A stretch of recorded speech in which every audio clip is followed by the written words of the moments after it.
You've joined us at an opportune time. You know like that kind of mate? It's end of an era, isn't it? The cheese been put in the bin.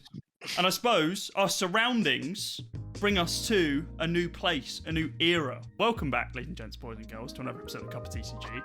With Engima and Zen gone, only one more MST hero survives inside Flesh and Blood. That being new. And that is going to shake up the meta a little bit. And considering we are currently inside of a ProQuest season, I mean, Jesus Christ, we've only just wrapped up Pro Tour London, we thought we'd bring you some different heroes that you might not have considered, or ones that you may actually be seeing a little bit more representation of now that two of the boogeymen, so to speak, of Flesh and Blood have hightailed it out of here. Verdance and Azalea, kind of two heroes which I would say Azalea had her time in the sun last year, pre-MST. We saw her being arguably the best deck in the format. Verdance, it's never really started. But Callum, you have a feeling that that's all about to change. Yeah, Verdance is interesting, man. I mean, a little bit gate kept by not a great Enigma matchup. She does some powerful stuff, and with the format slowing down a fair bit, I think it's a good time for Wizards to come out and play. We do like a good wizard. Well, some people don't like a wizard. Certain wizards can get out of here. Kano, no ICBM for me. Thank you very much. But we are just going to be kicking this one. Yeah, literally. We're going to be kicking this one straight off. Callum over on Verdance on the left-hand side. Myself with Azalea on the right. It's been a minute for me on Azalea, so I'll put my hands up. There might be a couple of interesting plays from the Ranger main. But we're getting back into the swing of things. Callum, Verdance, what is appealing to you right now? Obviously, you said that she was kind of gate-kept early doors, and now she's been released with these two blue-heavy heroes leaving the space. Yeah, I mean, it's an interesting deck. We've not seen much of her. You know, we've got some diehards doing well on the deck. Fortunately, now with Enigma going, we may be able to cut some copies of some cards we don't like too much, like Summer's Fall and that sort of stuff. I think her game plan is solid. She's filling that Icelander sort of role that we don't have in the game at the moment. Trying to do a little tempo game plan with a Stormstrider's finish. It will be interesting to see in our testing with this matchup whether you really can put those 3 blocks in front of those big arrows and leverage the defense reactions and the fellings and the plows to get yourself trading nicely down with Azalea's life total. Game's going to kick off here with you sending an 11 power red in the ledger. Casual 11 power red in the ledger. Casual. One of the main reasons I've wanted to pick up Verdance, guys, is look, I love Stormstrider's Emeritus finishes, and I also love me a Heartfinder. So I'm going to pitch Heartfinder here, gain a point of life, and send Command Ekon's Ket for my 1 action point this turn. Wrong heart card. Wrong heart card. That's Heartthrob, which it was a card I never realised existed. CNC coming in, of course, an absolute house against all Rangers, whether that be your Lexis or your Azaleas. Hell, even Riptide hates it, but for different reasons. She doesn't hate it due to the lack of defense reactions. It's just, hey, nice Arsenal bozo that you need to be able to do anything. I'm going to be getting rid of that. So it's rare that Azalea is presented with the opportunity to be able to chuck 2 arrows in front of it to block. Of course, all of our arrows blocking 3. So a 2-arrow block is very clean on a 6-power CNC. But when she is afforded the opportunity, she kind of sends it. And that allows us to go a little bit further in this turn. Endless Arrow being an amazing card to see at this point.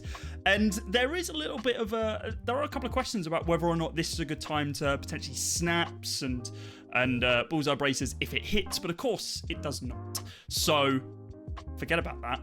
We move on. Callum blocked out very, very nicely, and a Cadaverous Tilling with Decompose coming online early on. The damage is going to start building up for Verdance. Yeah, this is exactly what Verdance wants to be doing in this game. You see the block with the Ring of Roses there. I'm not expecting this game to go to the point where I'm going to get shed loads of value on a card like Ring of Roses. All I'm looking to do is block efficiently, play efficient 2-card plays like this Cadaverous Tilling. Your Earth Wounded Bull, if you will. And it was also really nice to get that as the first decomposer of this game, because it's coming in for 8, whereas your Felling of the Crown might take a card, but it's only going to come in for 4. So first decompose on a Tilling, can't be upset about that. But no disruption means Carl's going to eat it and send back. Sorry, what arrow is that? That's an arrow that sucks, mate, is what that is. That is a Spire Sniping blue. So a 1-cost 3-power arrow, historically included in the lists not for its damage output, but due to its effect that when you put it into your arsenal, you get to reorder the top 2 cards of your deck. And of course, Azalea loving to play off the top of the deck with her hero ability that allows her to flip a card from her arsenal to the bottom of the deck and then reveal the top and put it in her arsenal face up. If it's an arrow gaining Dominate, it's good. Until it's not, and then it is a blue 3-power, and it sucks. Another opportunity for me to be able to block 6 on a CNC, to be able to have any form of turn after that complete tempo buster of a turn previous. Yeah, it's a shame to not find any opportunities with that Spire Sniping there to find an arrow on the top. It do be like that. And I get to look. I still took 6. I wanted to capitalise by sending a CNC and potentially arsenaling a cheeky defense reaction. We did play a few of these games, and one card that kept catching me out was Release the Tension. Is it release or increase? Release. So there's 2. There's Release the Tension, which is defense reactions can't be played from Arsenal on this chain link, and Increase the Tension is defense reactions can't be played from hand. The biggest problem with Increase the Tension is that it costs 1. While it is good though, it costing 1 just doesn't fit with the cost curve of Azalea at this point. But in a very, very defense reaction heavy meta, where we're seeing a lot of decks run 9-0 for defense reactions due to the fact they are just generic, that could very much... Yeah, here we go, case in point, right? I'll play 2 defense reactions actually, and then play another one from my arsenal. Yeah, I mean, it could very much find its way into lists, especially when Seal of Imperial Command is being considered for certain lists as well. Plow Under being chucked at me. Thank God I don't have an arsenal, but still a threat to be worried about. But yeah, this is an interesting matchup where as we were playing the games, we just found that the Dominate on Azalea and the cards like Release the Tension just meant that it was close to impossible for me to block efficiently and use all my cards, right? Yep. So you saw on the previous turn that if I wanted to resolve that Plow Under, I was going to be bottoming my own Sink Below from my arsenal, so I use it on the 7-power arrow just to get 2 block value, which not the best, but better than sending it downtown for myself, I guess. Yeah, you're never going to see it if it goes to bottom of deck as well, right? Like, while there probably are some slower ways of playing this matchup, Azalea wants to get it over and done with as soon as possible, and you're effectively never going to see second cycle.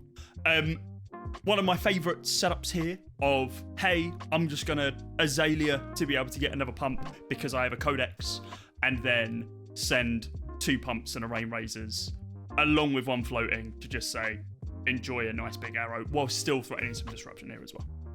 Yeah. So yeah, the Codexes can be a bit of a pain in this matchup when you find yourself without an arsenal after all of these inertia and seek and destroy type effects. So yeah, Codex was proving to be quite the powerhouse. Really? That's surprising. Like, Codex of Frailty being good is I've never heard that before, to be fair. I mean, you joke, but people say that it's not quite so good as the Earth Heroes, because Felling the Crown is one of the best attacks to get. Absolutely. Being able to resolve it multiple times, right? Yeah, 100%. However, it's much less threatening. It's much more threatening in Azalea when you get to Codex for an attack that's coming in for 13 or something like that. We forgot the dice, but yes. Yeah, against an assassin or something, you're blocking a Leave No Witness or a Command and Conquer. So not always being able to convert the felling or the plow the turn you put it back into your arsenal is not great, but you see me here choosing to take a big old chunk of damage and stack up all of these disruptive effects so that I can resolve another Plow Under. Yeah, it's interesting, right? And I'm thinking about the arsenal here because we have a Read the Glide Path, which is a very strong pump with additional effects of allowing you to be able to opt one. Super, super notable for Azalea. And I know for a fact that it's just going to go to the bottom of the deck if I arsenal it. So it's a question of, do I feel like I need this card? Do I feel like I need that additional card, or is this card good enough to hold in my hand? And I take the decision of, look, screw it. Let's put it in there. Let's just see what the top 4 cards of my deck are instead. And you effectively nullify the Ponder here by playing the Power Under, right? So one of the buffs of Codex of Frailty completely cut down by Verdance being able to resolve a second Plow Under a single Plow Under twice, and this time off the back of the Codex. And you'll see in my head slot in this game, I'm playing the Plume of Evergrowth. Yep. You might be thinking, well, surely you'd want as much blocking equipment as possible against Azalea, right? Which is true. Unfortunately, with Stormstriders, there's no block on the boots. I get some kind of weak blocking arms, and I get a very nice blocking chest. However, the way to win this matchup, I feel, is resolving as many of these disruptive effects as possible. And if we brick a hand with a load of blues or some stuff that we can't really convert, then why not go fish another Plow Under out of our bin? Yeah, absolutely. Death Dealer being activated here for the uninitiated. Death Dealer is Azalea's staple bow. Once per turn action, pay 1. If you have no cards in your arsenal, put an arrow from your hand face up into your arsenal. If you do, draw a card and go again. So you effectively pay your 1 resource, recycle the card that you just put into your arsenal, and historically, it's another pump that you've drawn. In this situation, we've got what is a 2-card hand with no way of loading a card into our arsenal right now, unless we use our Bullseye Bracers, or if this Bolt and Shot hits. Bolt and Shot, when it has power greater than its base, one of the strongest cards in Ranger. Not only is it a 0/4, but it's a 0/4 in effect if it has a pump.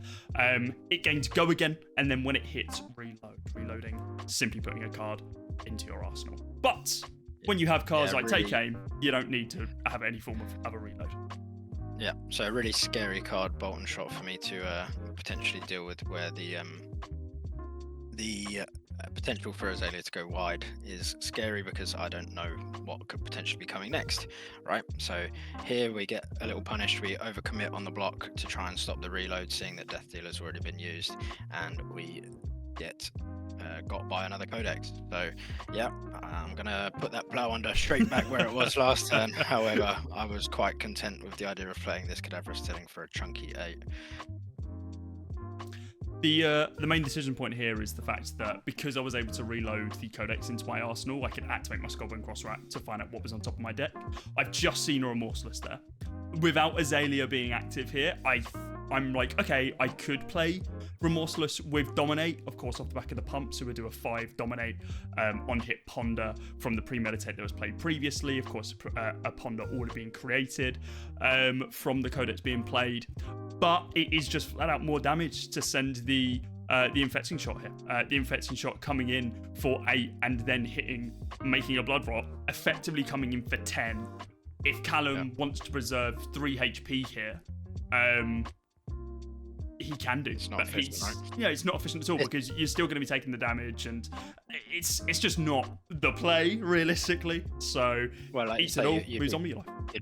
You'd be putting the Remorseless in for Dominate. You know, you get the oh no, I can only block 1 card in my hand. But however, if you play the Codex, I'm having to discard a card anyway, so I will only have 1 card left in my hand. So it's not ideal for me to be taking this much damage here, but I'm just going to keep doing my game plan of trying to disrupt, chip you down at an equal life total as me, to put you in a position where this Stormstriders can get me over the line. Absolutely. You see here I decide to decompose slightly differently, leaving the Pulsing Aether Life in my graveyard should I need it on a plume kill turn. But yeah, I'm 8 life down here, not feeling great about the game. However, Carl did give me a card to block, which indicates maybe a slightly weaker turn coming up. wasn't great. I suppose we saw the potential benefits of being able to have 2 ponders there, because it gave me the onus, the opportunity to work out what I wanted to lose effectively with the plow under. A little bit of an inefficient turn here, because we floated the tunic to be able to load Death Dealer, and then we've had to pitch a yellow in amplifying arrow anyway to be able to fire Remorseless here, so definitely not ideal. But this does still afford us the opportunity of an arsenal at this point. But without a tunic, it's pretty rough. So in hindsight, you just pitch the yellow, right? But I think I was looking for potentially another pump at that point. Instead, drawing a yellow is like, well, okay, at least this is my resource card.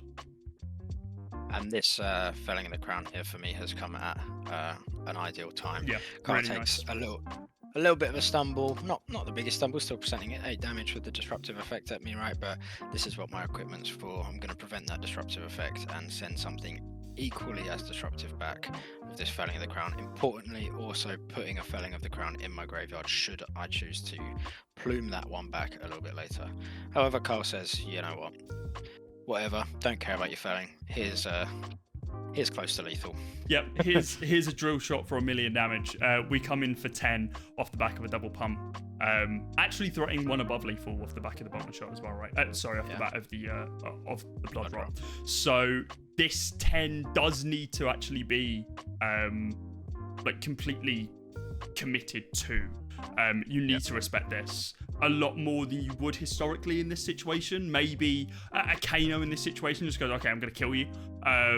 Of course, Verdance, a wizard in name only, mainly attacking you until those very few last moments where you then want to be chucking the arcane, right? Somewhat more of a guardian in practice. It seems like a lot of the Earth heroes are like that. Briar was the exception, right? Where she was like, nah, bro, I'm just gonna kill you. I'm a ninja. Yeah. Thanks to my generic cards, right? Yeah. But yeah, so here I'm looking at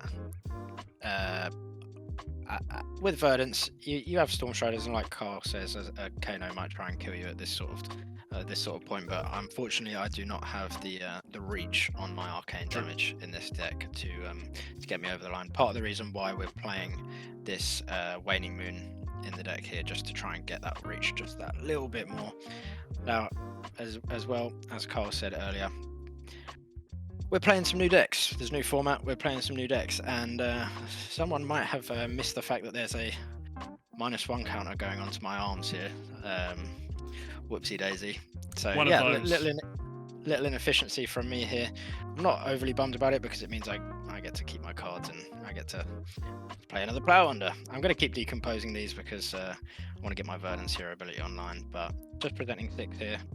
But look, if Carl says no blocks and decides to take it, then I could rip arcane damage spell off the top and potentially close this game out. Yeah, and that's kind of the decision point here. It's okay, do I take 6 going down to 5? No. I respect you a little bit too much to do that. I don't think we've seen any arcane damage at all across this game so far, so I know that it's going to be clumping. If I was playing this in a tournament, I would check the banish, I would check the grave to be able to see how many of those high damage effects are available. But we're at the point where I'm just like, no, we're going to 5s. Here's 5 damage off the back of a red ledger, just to see what we can force out. And this is quite an interesting turn, because on paper, holding 2 cards in hand and just sending a red in the ledger for 5 is pretty dire. This usually means that you've drawn a number of arrows that you cannot convert. But thankfully, James White, in his almighty wisdom early on in Flesh and Blood, created Snapdragon Scalers so I can give my arrows go again and continue my turn. And that allows me to do some pretty egregious stuff when I can play a Codex and simply reload another arrow. So the forced discard on Codex really catches me out here. Look, yeah, I get to put Felling of the Crown back in my arsenal, but will I ever actually get to resolve this Felling of the Crown? I think the writing's on the walls with this one, lads. There's an 8 power infecting shot with only 1 card to put in front of it and a blood rot. It's not looking good. So, you know, I'm in an iron about what I'm going to discard, what I'm going to put in my arsenal, but I think we figure it out when we start running the numbers in a minute here. Yeah, we start crunching it, and it's like, okay, so this is coming in for 8, potentially looking at the top card of my deck as well to see if there's Dominate Arrow. There is a Dominate Arrow, but actually the infecting's just more damage. So we're going to come in for a flat 8 with a single card left in hand. We know that it's an infecting shot, so the blood rot is going to be coming in off the back of the on hit as well. The writing's on the wall here, Callum. You're only on 6, and even with the 4 block, it's not going to be enough. You take 4, you go down to 2, the blood rot's there's no cards in hand, and it's all said and done for that game. Yeah, really nice game. I think there was some great timings that you had on your fellings, and the felling that you played, and obviously being able to, I think, recurse that singular plow 3 times and play it. Yeah, something like that. But the tempo and the deck order was simply in my favour for that one, it felt like. We saw the benefit of, like you say, I missed 1 block on my arms because we got the -1 counter on the drill trot, and that was that little mistake, that little margin of error that I had there that basically put me in a position to lose that game. And I think maybe given an extra turn cycle or 2, finding an arcane damage spell off the top, we might have been in the money, but 1 mistake cost me that game there, and Azalea gets it this time. It do be like that. And you were talking about the fact that Verdance isn't afforded as much armor as some of the other Earth heroes that surround her, right? Explicitly Florian, if we're talking about the ones that are active right now. So yeah, it's a shame to miss out on that additional block, but you never do it again. That's one of the benefits of playing in house, right? We got one more for you. We got another game, because why not? Quick. Let's run it back. Yeah, run it back. These games are nice and quick. Another Verdance, another Azalea. This time round, Callum going to be starting it off. And, well, if you can see his hand, you know that we're entering high roll territory, because we're seeing a big tree, a Channel Mount tree, being chucked onto the field on turn 0. And I'm getting smacked in the face with a Waning Moon for, what's this, 5 arcane? Great. I've got AB2, like mate. Abracadabra. Yeah. Bit of, what does he say? He goes, that's how I feel spinning Waning Moon every turn. But yeah, look, we get to open with Channel Millennium Tree, which is a really good way of chunking damage into a deck that has a few 3 blocks, but you know, it doesn't have a lot of blues or yellows to pay for Arcane Barrier. The keen-eyed may have seen that I also snuck a Pulsing Aether Life into my arsenal on turn 1 as well, meaning that this Channel Millennium Tree is going to get some value. Judge, is that allowed? That seems like too much value in the first 2 turns. That seems insane. Though I say that, and then I present 11 damage, effectively 13 damage on my first turn, still holding a card. So, hey, deck's good. What can you say?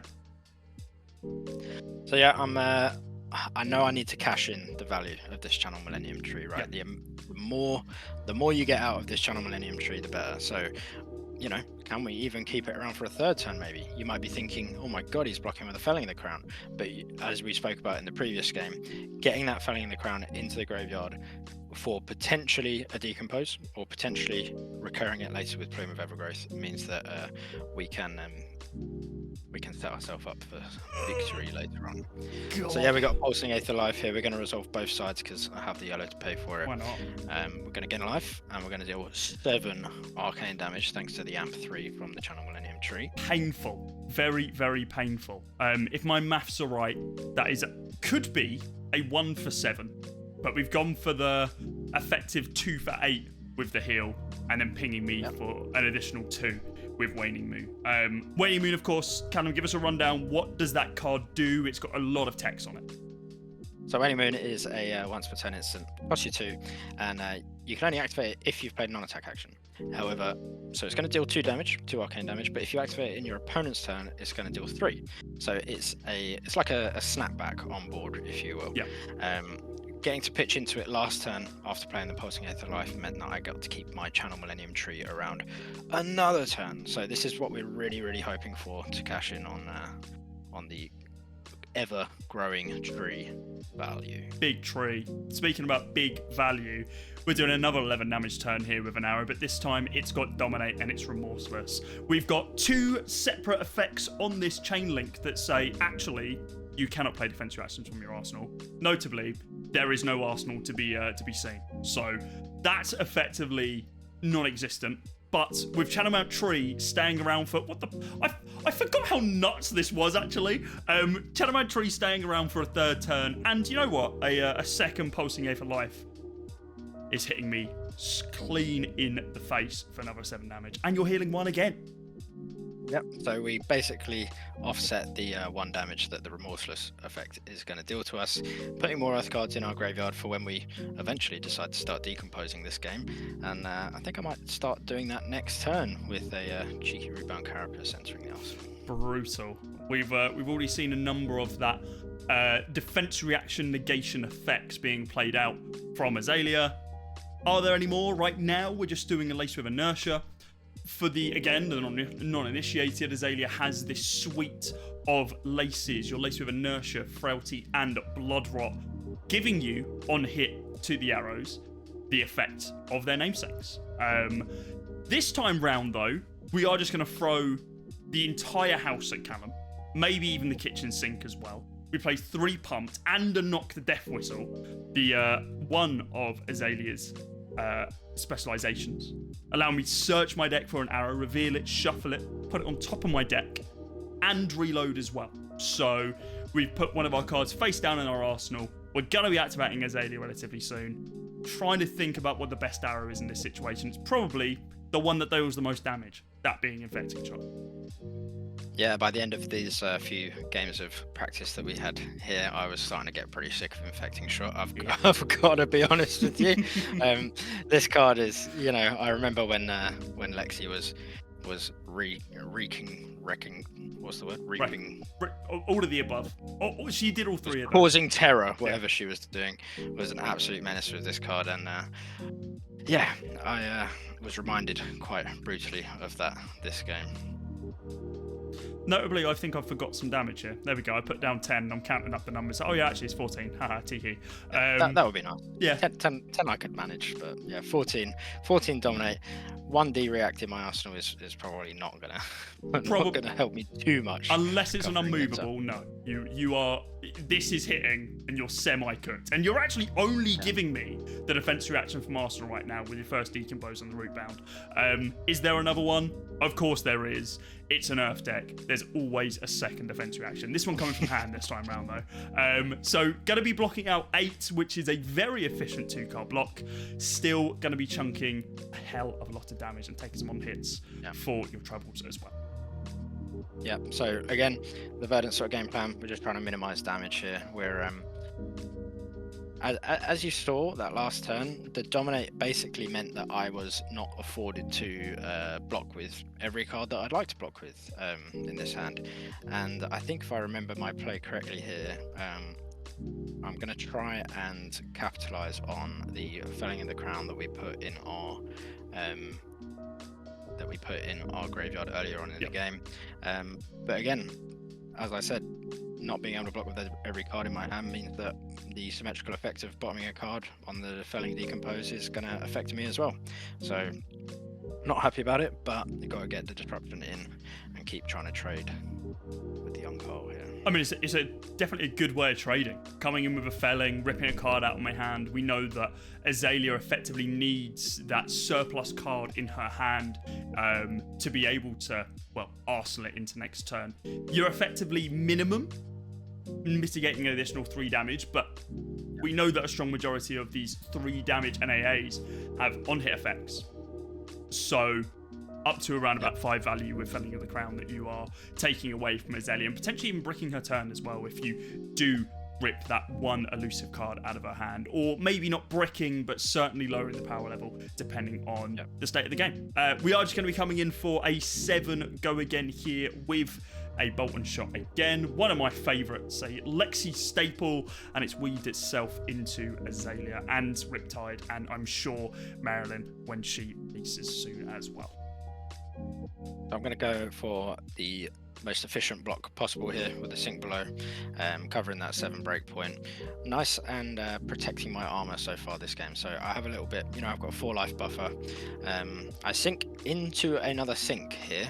I was trying to look for a bit more of a proactive play on my turn, but I'm thinking, look, if this turns into another go again codex type play or bullseye bracers play, then I'm happy to block with my hand. But Carl just passes the turn, which is actually pretty bad for me here, because I'm holding a heartbeat and a sink below, and I don't really have a way to convert the heartbeat without IP1ing myself to hold onto the sink below. So, there's the consideration that we pitch the sink to play the heartbeat, but I'm just gonna IP1 and Arsenal sink below here.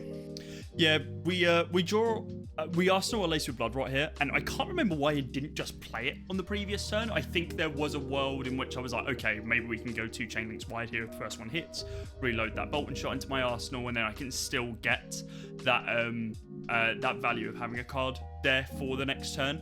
It was me being very greedy, but sometimes it feels like Azalea needs to do that instead of just playing the line that's directly in front of you. Or that's me not having as much experience on Azalea. Who knows? Someone in the comments, please roast me. Either way, we are going to be coming in hot with another Knock the Death Whistle, this time with a double front pump in a Seek and Destroy and a Lace with Blood Rot, with a Remorseless going to be flipped in from the top of the deck, trying to negate any form of defense reaction that is currently sitting in Callum's arsenal. And again, if those with more than a short-term memory will remember that I literally just Arsenaled this sink below, and it's going to get absolutely punished by the combination of Remorseless and Seek and Destroy. This was happening over and over again to me in these games, and started making me wish that I just never Arsenaled these Diriacs. But, sometimes they're absolute houses against Azalea, and sometimes they go all the way back to the bottom of the deck or into the graveyard thanks to this Seek and Destroy effect. But I'm running the numbers. I'm trying to see if I can block out this on hit so that I can save my sink below. But I think it might be a left right good night for the old WTR classic. Yeah, I think the max you can block here is what? A non-attack action, your chest, which would then block for 6, and then your arms, which would block for an additional 2, so we're bringing it up to 8, but we're coming in for 11 at this point with a Remorseless, with effective on hits. Just being able to not play that defense reaction that's sitting in your arsenal is, well, the reason that Remorseless is sitting in this deck and has been arguably a staple in Azalea and a number of Ranger decks over the years, and will continue to be so. Absolutely, yeah. Absolutely backbreaking on this turn cycle, and I'm actually spotting there's another way to prevent a little bit of damage in my hand there. It's mental block, which is mental. However, it's only going to get me up to 10, so still leaking 1 over the top. Not overly happy about it, but maybe we're just on Operation Conserve Life Total at this point. Yeah, very, very valid. The first wizard block card has an effect that not only lets you block 2, because by the way it's a block card, but also discarding it to prevent the next 2 damage that will be dealt to you this turn. And the first time that you do that, create yourself a Ponder token. So pretty nice to be able to use that if need be. I think we hold it this time round though, just for the pitch into the CNC, because hey, that is also a blue, and that is very, very strong, especially when a lot of your attacks are going to be are going to be costing 2. You want to do something else with that additional resource, like play for a Blood Rot, maybe. Yeah, I think a bit of a misplay here from me. I think if I had chose to discard the mental block to prevent 2 damage on the arrow, I would also be able to reorder my triggers to ponder before the Blood Rot. So I would prevent 2 there. I would pitch the heartbeat in my hand for the Command and Conquer, and we may be able to ponder into a mitigation for or potentially even a better arsenal after the Seek and Destroy effect resolve. So missequence there from me, and is there a Mr. Sequence? We'll find out. Yeah, who knows? An elusive question. But I suppose Mental Block it's not a card that you're particularly familiar playing with. I'm not sure it's a card many people are particularly familiar playing with either. A lot of this instant discard effect. Four Verdance players in the world. Yeah, very true. Maybe used to playing it. Well, the number 5 is sitting sitting in this Discord call right now. So true. another big arrow this time, believe it or not, an 11. I don't know if you've heard of that number from Azalea. She doesn't do it too often. Yep, so again, back is against the wall, trying to block out these massive on-hit effects, not being afforded the opportunity to, again, use all the cards in my hand for that lovely 3-block number in the bottom right-hand corner.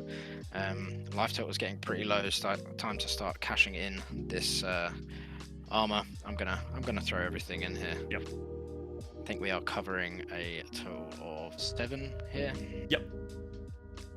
So Take 2 4. on the arms.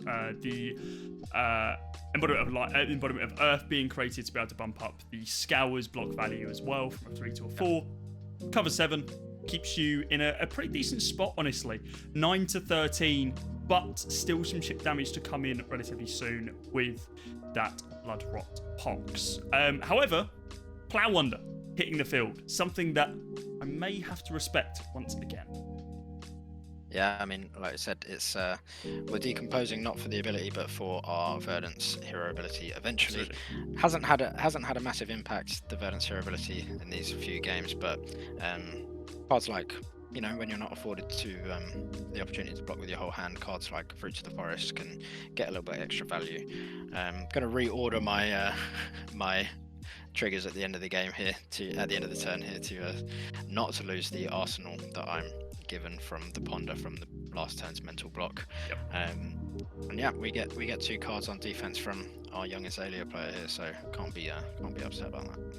Sometimes she just has to be blocking, and knowing that even though we have Enchanted Quiver, one of the newest cards actually to join the Azalea decks, giving me that instant speed prevention of arcane damage, it's still sometimes just not enough. You still need to just be chucking some blocks in when you can to keep yourself at a higher HP total. As we discussed earlier on, Verdance's reach isn't as deep as Kano's. I mean, if it was, I'd probably be dead. 13 HP against a Kano is easy lethal territory. 39 is easy lethal territory, for crying out loud.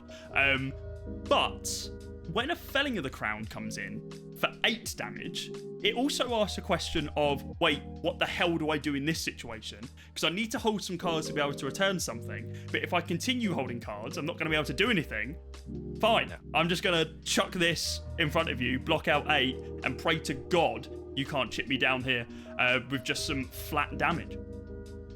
So very, very Icelander-esque endgame here that a lot of people will be familiar with, where we take some damage down to a low life total, and we put our opponent in that very, very difficult question of, do I protect my life total, or do I go to some do I go to some scary arcane damage ranges? So E-Strike, very fortunately for me, one of the few ways to extend a larger hand in Verdance, and I'm going to do just that.